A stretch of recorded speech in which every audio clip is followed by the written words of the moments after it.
What we do know about time, something very simple. There's 60 seconds in a minute, obviously, 60 minutes in an hour, 24 hours in a day, and there are only 168 hours in a week.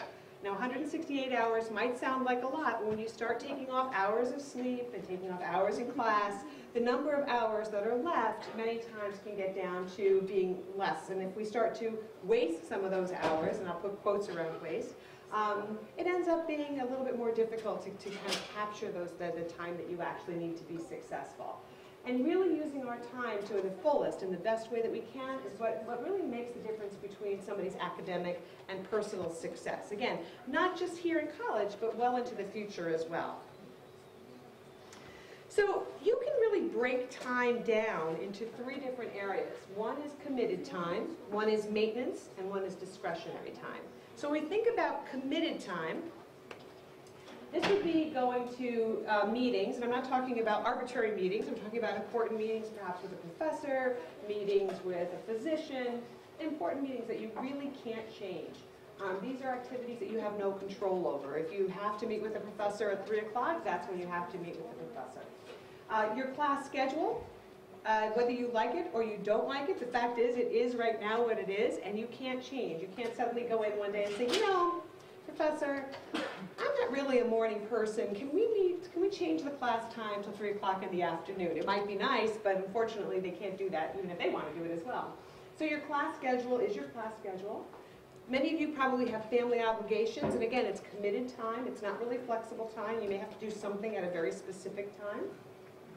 And you may be working. Many students end up working for a few hours, or sometimes quite a few hours, while they're also going to school.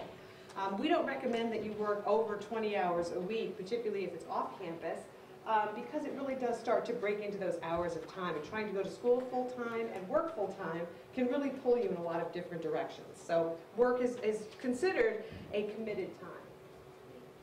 Then we have maintenance time. I don't have a slide actually for maintenance time because time that is spent, as you would imagine, maintaining yourself. That includes grooming, eating, sleeping, exercising, things that are maintaining yourself, cooking, cleaning, shopping.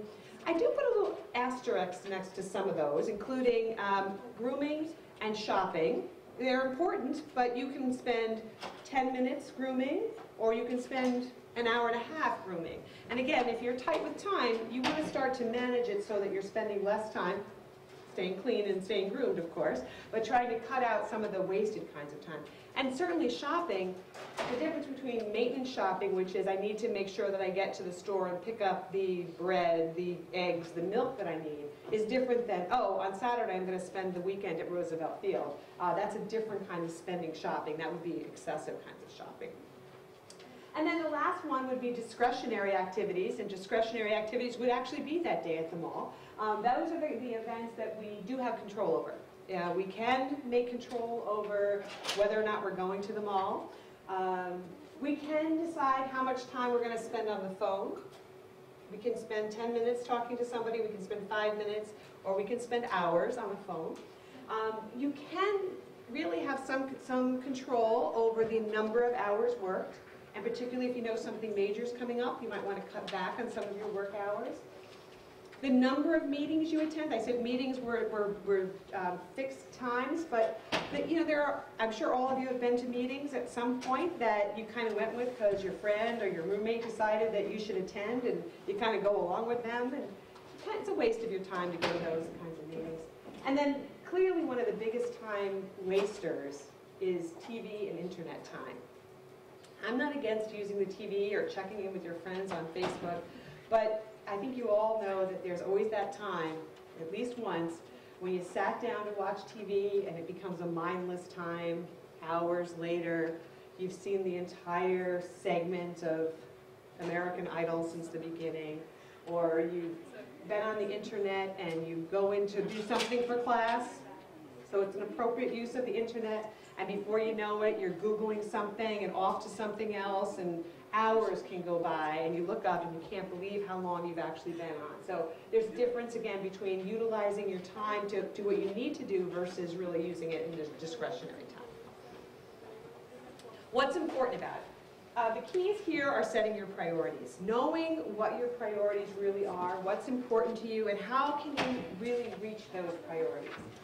Setting realistic goals, so you're not trying to do some things or trying to balance so many things that it's impossible. Sometimes we really do bite off an awful lot more than we can handle.